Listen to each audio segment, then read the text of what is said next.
When I left school, first of all, I was intending to be a town planner. And I started a course to study town planning. But that didn't work. I don't think I have sufficient creative flair, certainly to do the course as it was then. So I'd always fancied the idea of a career which was in the built environment, which was creating things. And so I went into the front line, as it were, joined a contractor, went off to college on a sandwich course. And I always liked the idea that at the end of a period of time, you had something to show for it. And you could take your kids to it and say, I built that. I do actually, although it was a long time ago. It was in the mid-1960s, and I went to work for a contractor, having just left school, on a very large halls of residence project at Birmingham University. And I always remember that job because obviously it was the first job and it was a very good job, but I was reminded of it last year because the architect, who became quite a famous architect, H.T. Brown, died, and his obituary was in all the broadsheets, and I read them all. And he said, apparently in a memoir, that the Birmingham University Halls of Residence job was one of the favourite buildings of his career. So I flatter myself that I contributed to it being. So I do remember that. It was pretty tough.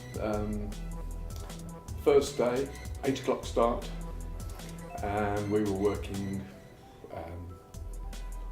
The regular thing then was a sort of 45-hour week, and we worked Saturday mornings, and that was the norm. And you got one Saturday off every 5, I think it was.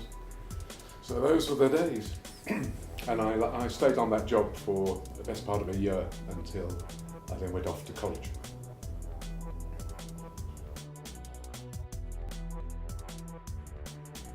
I suppose amongst the things, how dependent the industry is on litigation, for want of a better word, to get its money. Although that's one of the things that I would want to change if I had the opportunity. I just hadn't realised how difficult it could be to get your entitlement, as it were, and how often you had to resort to law or threats of law. But that was one of the things that disappointed me.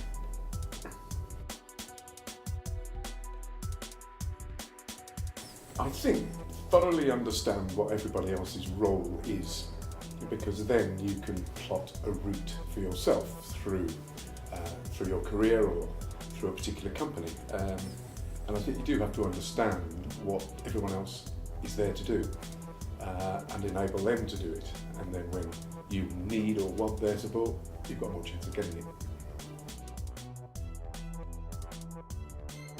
I'm not sure whether you can. I think the industry is such an integral part of the structure of our economy, and so dependent on public investment for its work, the creation of the infrastructure and that sort of thing, that when those activities get cut back, then the industry suffers. Perhaps they ought to be able to predict it better. I mean, that would improve if they were able to predict. But I think the industry is dependent on the government, so we have to go with them.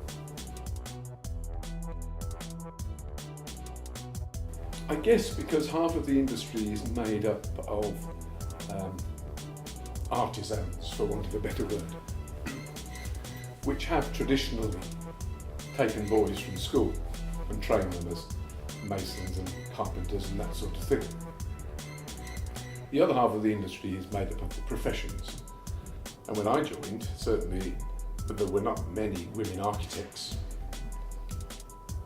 An old girlfriend of mine was the only woman studying civil engineering in Birmingham University, and that was in 1967.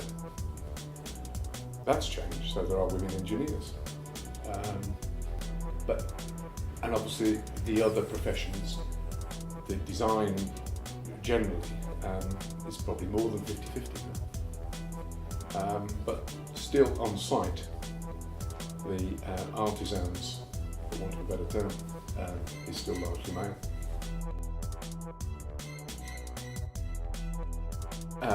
Recognises that it is only as good as the people who work for it. And I guess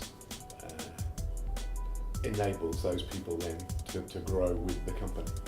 I think if a company believes it's bigger than the people, it'll soon disappear.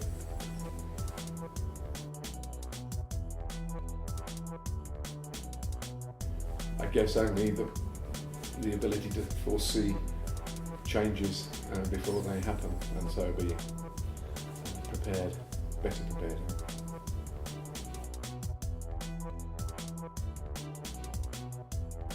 No, I haven't had a mentor. I've been a mentor, but I suppose I come from an era where they hadn't been thought about. By the time they were becoming more commonplace, I was too old and I had to perform the role rather than be the receiver of it. I probably would have been a better manager and a better performer if I'd had a mentor in my early life, but it wasn't something you had in those days.